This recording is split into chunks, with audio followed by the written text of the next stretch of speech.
যেকোনো পেশাজীবী রাজনীতি করতে পারে, তাহলে শিল্পীরা করতে পারবে না কেন? যেকোনো অ্যাক্টরের জীবনের শেষ লক্ষ্য থাকে আসলে সিনেমা। গানটা তো আসলে নিজের পয়সা দিয়ে বানাইতে হয়, অভিনয়ের পাশাপাশি গার্মেন্টস ম্যানুফ্যাকচারিং এর দিক থেকে বাংলাদেশ সবসময় 1, 2, 3 এই পজিশনের মধ্যে থাকে। মানুষ হিসেবে যেমন একজন ডাক্তার, একজন ব্যারিস্টার, একজন যেকোনো পেশাজীবী রাজনীতি করতে পারে, তাহলে শিল্পীরা করতে পারবে না কেন?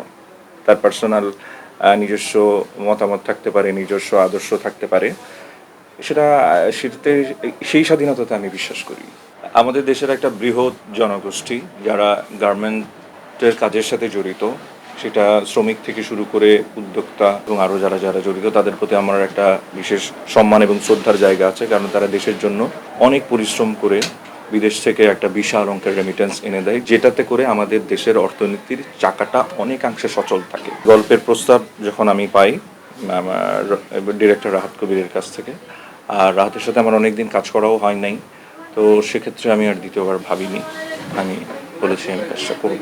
এই কাজটা সাধারণত আমরা আমাদের কমফোর্ট জোনের মধ্যে শ্যুট করে থাকি, শুটিং হাউসে, যেখানে আমাদের নিজেদের পারফর্মার থাকে, নিজেদের ক্রু থাকে, নিজেদের লোকজন থাকে, যেখানে আমরা অনেক কিছু কন্ট্রোল জোনে শ্যুট করার একটা আলাদা অ্যাডভান্টেজ আমরা পেয়ে থাকি। কিন্তু এই জোনটা আসলে আমাদের কন্ট্রোলের না।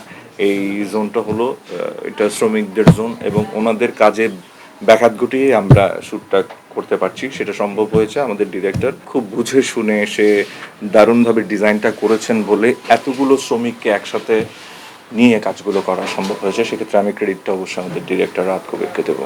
আমি আসলে অ্যাক্টিংটাই মেনলি এনজয় করি, আর যে কোনো অ্যাক্টরের জীবনের শেষ লক্ষ্য থাকে আসলে সিনেমা।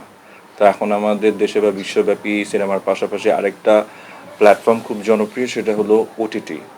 তো যেহেতু ওটিটি অনেক জনপ্রিয় প্ল্যাটফর্ম সিনেমার পাশাপাশি, সে কারণে আমার সিনেমা ওটিটি দুটোতেই কাজ করা হয়, বা আমিও চাই কাজ করতে। আমি এটাতেই ভীষণ কমফোর্ট ফিল করি আর কি। যারা ডিরেকশন দেয়, যারা প্রডিউস করে, আমাদের লিমিটেড রিসোর্স নিয়ে আমরা ম্যাক্সিমাম এফোর্টটা দিয়ে আমরা ভালো প্রোডাকশন বানাইতে চাই, কিন্তু ইন্ডাস্ট্রির বলে একটা তো বিষয় আছে, বা আমাদের মার্কেট বলে তো একটা বিষয় আছে।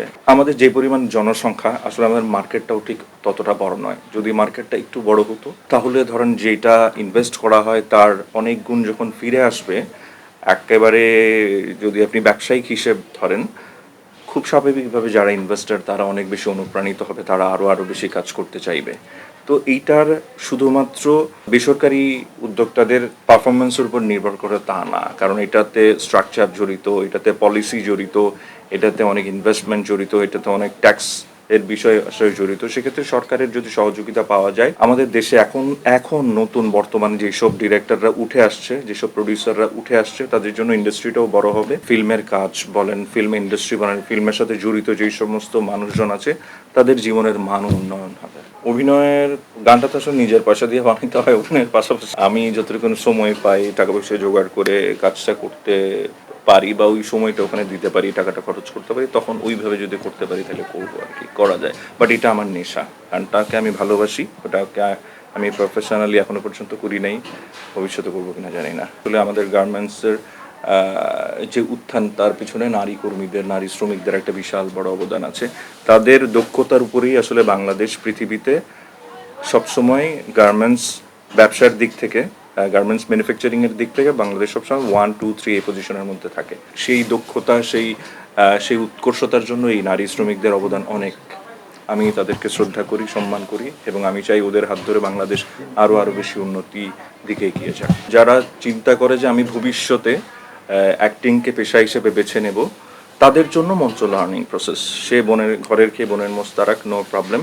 কিন্তু মঞ্চটাকে যদি আপনি ছড়িয়ে দিতে চান, মঞ্চের মাধ্যমে আমাদের নিজস্ব সংস্কৃতিতে একটা অবদান রাখার বিষয় যদি ভাবতে চান, তাহলে অবশ্যই এটার সাথে সরকারি পৃষ্ঠপোষকতা থাকা, আরও অনেক বেশি পৃষ্ঠপোষকতা থাকা জরুরি। এবং অবশ্যই আমি ছোটোবেলাতে যখন থেকে মঞ্চ করি, আমি আশা করতাম যে আমি কোনো একদিন প্রফেশনাল থিয়েটার আর্টিস্ট হব, কিন্তু এটা আমাদের দেশে এখনো পর্যন্ত সম্ভব না আর কি। আই হোপ কোনো একদিন প্রফেশনাল থিয়েটার করা যাবে।